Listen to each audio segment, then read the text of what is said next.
السلام علیکم ناظرین، میں ہوں منصور علی خان، اپنے ڈیلی چینل کے اوپر آپ کو خوش آمدید کہیں گے۔ پچھلے 12 گھنٹے کی خبروں کے ساتھ ایک دفعہ پھر آپ کے سامنے حاضر ہیں۔ آپ سے درخواست کے چینل کو سبسکرائب کرنا مت بھولیے، بیل آئیکن پریس کیجیے۔ اگر آپ کو ہماری ویڈیو پسند ہے اسے لائک اور شیئر ضرور کیجیے۔ میں سب سے پہلے آپ کو یہ بتا دوں کہ آج کا دن جو ہے وہ سی ایم کے پی سہیل آفریدی لاہور میں مختلف جرنلسٹ کے ساتھ جو ہے وہ ملاقاتیں کر رہے ہیں اور مختلف انہوں نے گروپس کے اندر جو ہے وہ لوگوں سے ملاقاتیں کی ہیں۔ ہمیں پہلے جو ہے وہ دوپہر کو 1 بجے بلایا گیا تھا، لیکن اس کے بعد مجھے خاص طور پہ پیغام آیا کہ جی آپ صبح 10 بجے جو ہے وہ تشریف لے آئیں۔ اچھا، انٹرسٹنگ بات یہ کہ اس سارے معاملے کو جو ہینڈل کر رہے تھے انہوں نے ماشاءاللہ لوکیشن ہی غلط بھیج دی، تو ہم جو ہے وہ ملاقات ڈیفنس کے گھر میں ہونی تھی، ہمیں ماشاءاللہ برکی روڈ کی ایک کسی فارم ہاؤس کی لوکیشن جو ہے وہ بھیج دی گئی۔ وہاں پہ ہم پہنچے تو نہ بندہ نہ بندے کی ذات۔ میں نے جب دوبارہ فون کیا تو انہوں نے کہا جی سوری، ہم نے آپ کو غلط لوکیشن بھیج دی، اور مجھے نہیں، میرے علاوہ کئی صحافیوں کو غلط لوکیشن بھیج دی گئی تھی۔ پھر اس کے بعد انہوں نے کہا نہیں، آپ نے ڈیفنس آنا ہے۔ شدید دھند، بڑی مشکل سے گاڑی چل رہی تھی، تو خیر پھر آل دا وے جو ہے وہ ہم ڈیفنس آئے۔ وہاں پہ جب میں پہنچا تو سی ایم کے پی جس گھر میں یہ ملاقاتیں کر رہے تھے اس کے بالکل سامنے تھانہ تھا۔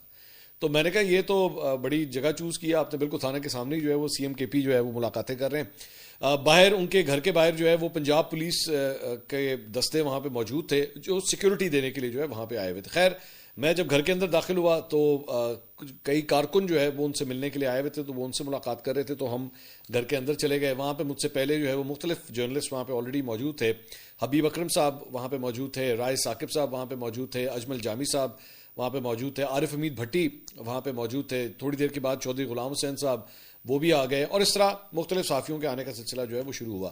بہرحال اس کے بعد تقریباً کوئی ہمیں 10-15 منٹ میرے خیال میں شاید انتظار کرنا پڑا۔ اس کے بعد سی ایم کے پی جو ہے وہ تشریف لائے اور انہوں نے جرنلسٹ کے ساتھ انٹریکشن شروع کیا۔ میری اور ان کی گفتگو، ہماری نشست جو ہے جس طرح آپ یہ دیکھ رہے ہیں اسکرین پہ، بالکل ساتھ ساتھ تھی، تو ہم نے اس انٹریکشن کو جو ہے وہ ریکارڈ بھی کیا ہے۔ اب اس انٹریکشن میں مختلف کوشچنز تھے مختلف ٹاپکس کے اوپر۔ اس انٹریکشن میں کیا گفتگو ہوئی ہے آپ پہلے وہ سن لیجئے، پھر اس کے بعد میں اس پہ انالیٹیکل گفتگو جو ہے وہ میں اس کے بعد کروں گا۔ سنیے مختلف سوالوں کے کیا انہوں نے جواب دیے ہیں۔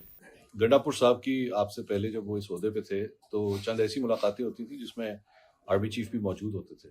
آپ کی غالباً ابھی تک کوئی ایسی انٹریکشن نہیں ہو سکی کہ جس میں وہ اور فیلڈ مارشل آپ دونوں ہی ایک جگہ موجود ہو۔ تو بہت سے لوگ جب ان کی ملاقات ہوتی تھی تو کہتے تھے کہ جناب آپ نے فلاں بات کی، آپ نے فیلڈ مارشل کو یہ کہا، وہ کہا یا نہیں کہا۔ آپ نے کوئی ذہن میں لسٹ بنائی ہے کہ آپ کی جو فیلڈ مارشل سے ملاقات ہوگی تو آپ یہ بات ان سے کہیں گے؟ میں نے عمران خان صاحب کی لسٹ بنائی۔ عمران خان سے کیا مطلب؟ عمران خان صاحب سے جب ملوں گا تو کیونکہ میں عمران خان صاحب سے جب بھی ملتا ہوں تو میں سب کچھ بھول جاتا ہوں۔ اچھا، ہاں، وہ اس کا روب اتنا زیادہ ہے اور اس کی پرسنالٹی ایسی ہے۔ نہیں، لیکن آپ کے جو گلے شکوے ہیں کیا آپ وہ فیلڈ مارشل کے سامنے رکھنا چاہیں گے؟ ہاں ڈیفینیٹلی، جو صوبے کے مسائل ہیں وہ میں ضرور رکھوں گا۔ سیاست کے مسائل؟ سیاست کے مسائل خود حل کریں گے انشاءاللہ۔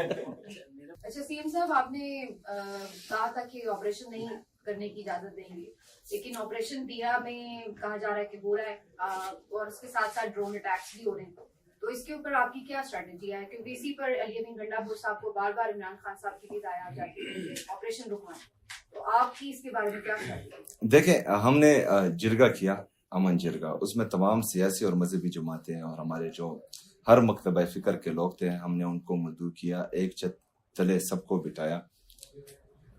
15 نکاتی ایجنڈا میں یہ بھی تھا کہ کولیٹرل ڈیمیج ہرگز قابل قبول نہیں ہوگا اور ملٹری آپریشن جو ہے کسی مسئلے کا حل نہیں ہے۔